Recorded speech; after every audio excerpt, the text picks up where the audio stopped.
Assalamualaikum warahmatullahi wabarakatuh.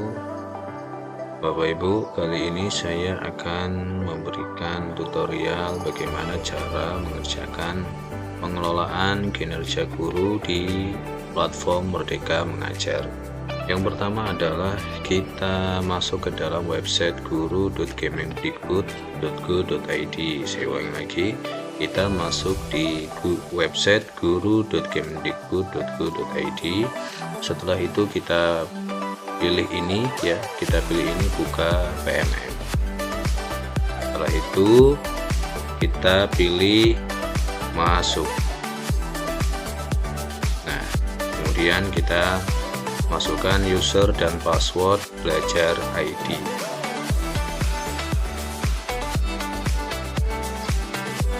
Setelah kita berhasil login di PMM, kemudian kita pilih pengelolaan kinerja. Pilih pengelolaan kinerja, maka tampilannya seperti ini. Kita pilih mulai.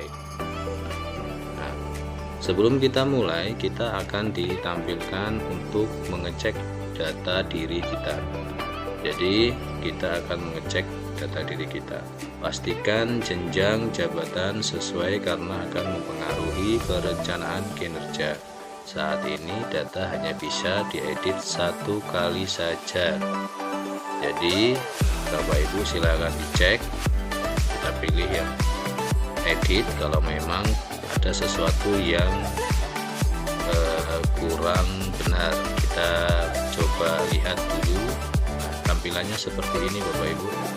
Ada catatan pembaruan data di sini tidak akan mengubah data di Dapodik dan hanya untuk keperluan pengelolaan kinerja. Silakan hubungi operator sekolah untuk pembaruan data diri Anda di Dapodik. Jadi apabila Bapak Ibu mengedit di sini, apabila ada kesalahan kemudian mengedit di sini, itu tidak akan mengubah data yang ada di Dapodik. Seperti itu. Di edit profil ini ada beberapa yang bisa diedit dan ada yang tidak bisa diedit. Untuk nama, kemudian NIP, kemudian status kepegawaian itu tidak bisa diedit. Yang bisa diedit adalah pangkat, golongan, ruang, kemudian jenjang jabatan. Ini yang bisa diedit. Apabila dirasa sudah benar, maka kita lanjutkan untuk menyimpan. Pilih simpan, kemudian data sudah sesuai, pilih ya. Setelah itu diarahkan untuk memilih indikator yang berasal dari rapot pendidikan Satdik atau satuan pendidikan di sekolah kita. Jadi berdasarkan rapot dari sekolah kita direkomendasikan oleh PMM, ini yang harus kita pilih dari indikatornya ya. Jadi kita memilih ini. Jadi terserah kita memilih yang mana, apakah penerapan disiplin positif, keteraturan suasana kelas, atau yang mana yang Bapak Ibu kehendaki. Tapi diutamakan untuk mengerjakan ini terlebih dahulu karena ini yang memang menjadi catatan yang berasal dari rapot pendidikan satuan pendidikan. Misalkan kita memilih ini. Setelah itu kita ke pengembangan kompetensi. Nah, setelah masuk ke dalam tab ini ya, tadi kita di praktek pembelajaran, kemudian kita masuk di pengembangan kompetensi. Di sini Bapak Ibu diarahkan untuk memilih RHK yang akan kita buat periode Januari sampai dengan Juni. Jadi Bapak Ibu diarahkan untuk membuat RHK, dan RHK ini setiap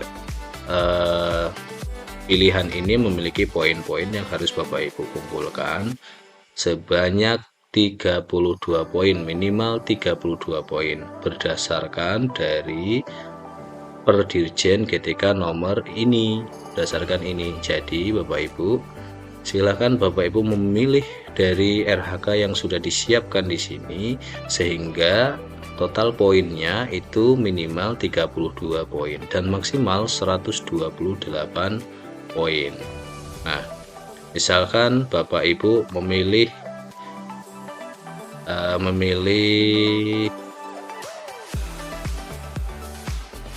Ya, kita contohkan saja, nanti Bapak Ibu silakan memilih sendiri. Ini kira-kira saja saran saya Bapak Ibu.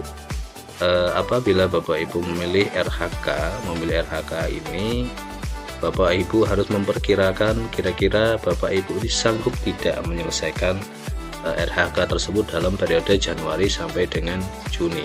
Apabila Bapak Ibu ragu-ragu, lebih baik memilih RHK yang dianggapnya atau yang menurut Bapak Ibu itu lebih mudah untuk dilaksanakan, seperti itu. Apabila Bapak Ibu memilih lebih dari 32 poin juga tidak apa-apa. Jadi saran saya minimal 32 poin atau bisa lebih dari 32 poin tidak apa-apa. Yang penting Bapak Ibu sanggup untuk menyelesaikan dalam periode Januari sampai dengan Juni. Nah, ya, sudah masuk 4 poin. Kemudian untuk menambahkan yang berikutnya, misalkan ini sudah menjadi 8 poin. Misalkan Bapak Ibu membuat target kuantitasnya 2 misalkan, maka poinnya akan bertambah menjadi 12, dan ini sampai minimal 32 poin. Jadi Bapak Ibu mengumpulkan poin yang berasal dari RHK ini, yang berasal dari rencana hasil kerja ini sebanyak minimal 32 poin. Untuk sementara ini masih 12 poin, silakan dilanjutkan. Jadi ini kurang 20 poin. Oke, kira-kira seperti itu. Untuk menu tambahnya ada di sini, jadi silakan Bapak Ibu pilih tambah apabila ingin menambah RHK. Kemudian bisa kita lanjutkan ke berikutnya, yaitu ke tugas tambahan.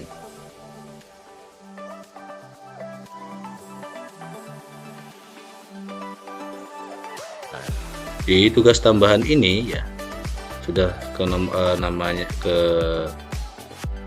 nomor 3 ya, dari mulai praktek pembelajaran, pengembangan kompetensi, kemudian tugas tambahan. Di tugas tambahan ini Bapak Ibu diarahkan untuk memilih rencana yang akan dilaksanakan dalam satu semester tersebut, yaitu Januari hingga Juni. Kira-kira rencananya Bapak Ibu mau mendapatkan tugas tambahan apa? Misalkan Bapak Ibu sebagai wakil kepala sekolah, maka Bapak Ibu silakan pilih di sini ada, atau Bapak Ibu sebagai guru piket misalkan, jadi bisa dipilih, atau sebagai operator dapodik juga ada.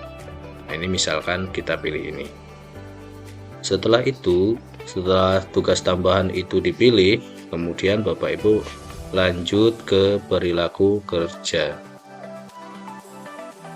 Nah, di perilaku kerja ini Bapak Ibu diarahkan untuk memilih berbagai aspek, dari mulai berorientasi pelayanan hingga aspek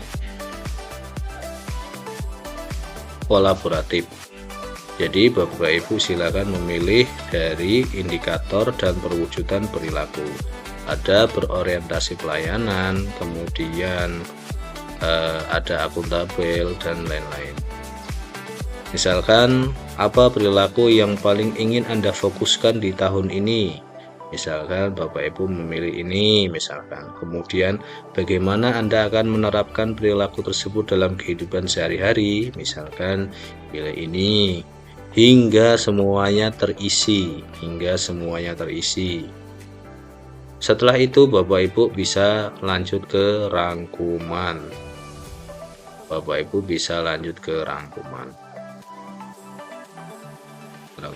Setelah itu Bapak Ibu bisa lanjutkan pilih kirim. Kemudian setelah kirim kita tinggal menunggu pengecekan dari kepala sekolah.